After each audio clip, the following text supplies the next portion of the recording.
সেই রবের কাছে তাকে কি বলে চলে যেতে হয়েছে।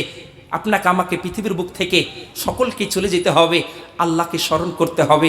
আল্লাহকে স্মরণ করা ছাড়া আমাদের আপনার আমার কোনো উপায় থাকবে না। এর জন্য আল্লাহকে স্মরণ করবো, জোরে সোরে বলুন না ইনশাআল্লাহ।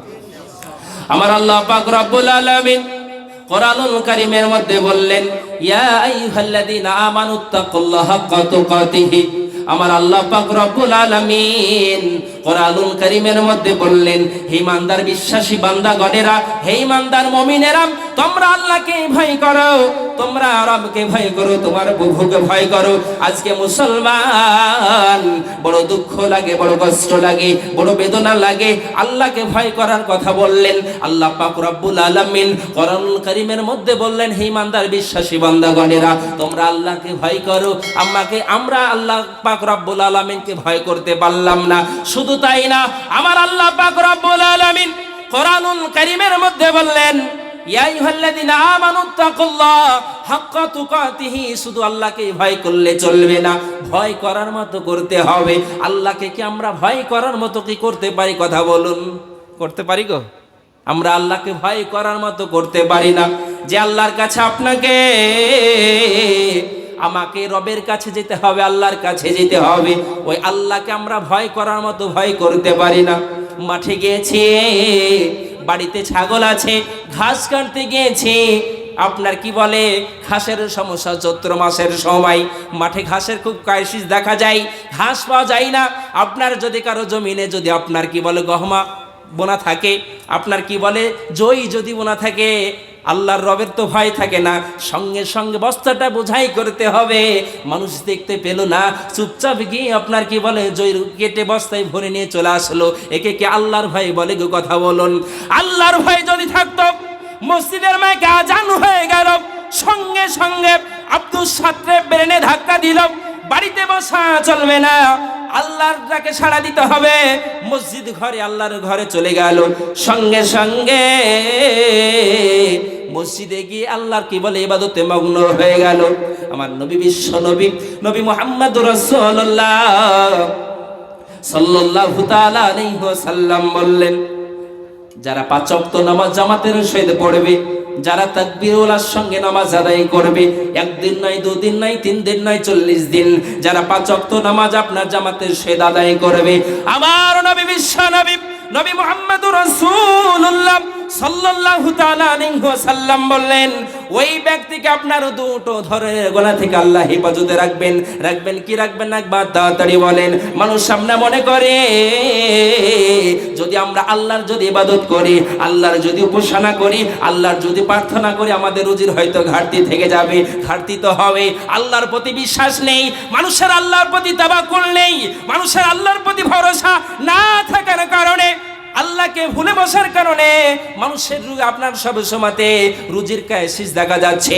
আমার নবী বিশ্ব নবী বললেন, কোন ব্যক্তি যদি নামাজ যদি ঠিক করে আদায় করে, নবী আমার বললেন ওই ব্যক্তির জিন্দেগিতে কোনোদিন রোজের অভাব হবে না। একবার জোরে সরে বলুন না সুবহানাল্লাহ। 5 ওয়াক্ত নামাজ যদি আমরা জামাতের সহিত তাকবীর উলার সঙ্গে যদি কেউ আমরা আদায় করতে পারি, আমাদের রুজির অভাব হবে। কথা বলুন, রুজির অভাব হবে না। কিন্তু আল্লাহর প্রতি ভরসা না থাকার কারণে, রবের প্রতি ভরসা না থাকার কারণে আজকে মানুষের রুজির অভাব। যদিও এখন আগের তুলনায় মানুষের রুজির কি বলে আপনার অতটা ঘাটতি নেই, তবু মানুষের ইনকাম করছে বলে হুজুর ইনকামের অভাব নেই, বহুত ইনকাম করছি, কিন্তু টাকা বাড়িতে থাকছে না। এই কথা বলে কি বলেন? কথা বলুন। বলে থাকবে কি করে? আল্লাহর প্রতি ভরসা নেই, আল্লাহর প্রতি আস্থা নেই, আল্লাহর প্রতি তাওয়াক্কুল না থাকার কারণে, আল্লাহকে ভুলে বসার কারণে মানুষের আজকে রুজির অভাব হয়ে যাচ্ছে। আমার নবী বিশ্ব নবী নবী মুহাম্মদুর রাসূলুল্লাহ সাল্লাল্লাহু তাআলা আলাইহি ওয়াসাল্লাম বললেন, কোন ব্যক্তি যদি জামাতের সঙ্গে নামাজ আদায় করে, আমার নবী বিশ্ব নবী নবী মুহাম্মদুর রাসূলুল্লাহ সাল্লাল্লাহু তাআলা আলাইহি ওয়াসাল্লাম বললেন, তার নামটা মুনাফিকের নাম থেকে আপনার খাতা থেকে নামটা মুছে যাবে। মানে তার নামটা কোনোদিন মুনাফিকের খাতায় উঠবে না। আচ্ছা বলেন, কেউ যদি ভাবে যে আপনার কি বলে মুসলিম, শুধু মুসলিম দেখবো, তাহলে পাকিস্তান গেলে দেখতে পাবে, তাই তো নাকি? কথা বলেন। পাকিস্তান গেলে মুসলিম দেখা যাবে। কেউ যদি ভাবে যে মুসলিম হিন্দু সব মিক্সচার যদি দেখবো মনে করে, তাহলে কোথায় আসতে হবে? কোথায় আসতে হবে বলুন? ভারতবর্ষে আসতে হবে।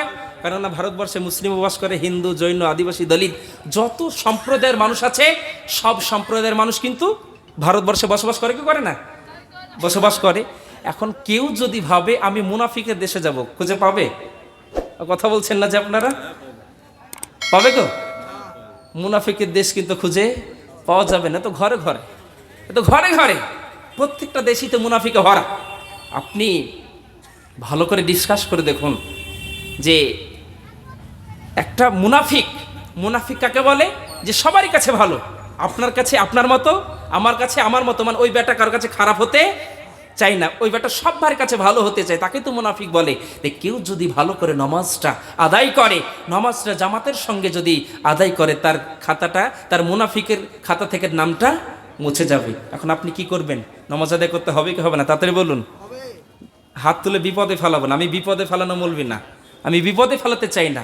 আল্লাহ জ্ঞান দিয়েছে, বুদ্ধি দিয়েছে, বিবেক দিয়েছে। আপনি একবার চিন্তা ভাবনা করে দেখুন, আপনার আমার যখন মৃত্যুর সময় হয়ে যাবে, বাড়ি বলুন, গাড়ি বলুন, সম্পদ বলুন, সব পৃথিবীর বুকে থেকে যাবে, আপনার আমার সঙ্গে কোনো কিছু যাবে না। যদি যাই, আমলটুকু যাবে। এর জন্য করে চেষ্টা করতে হবে, পৃথিবীর বুকে যতদিন আছি ততটুকু আল্লাহর ইবাদত করব ইনশাল্লাহ বলুন।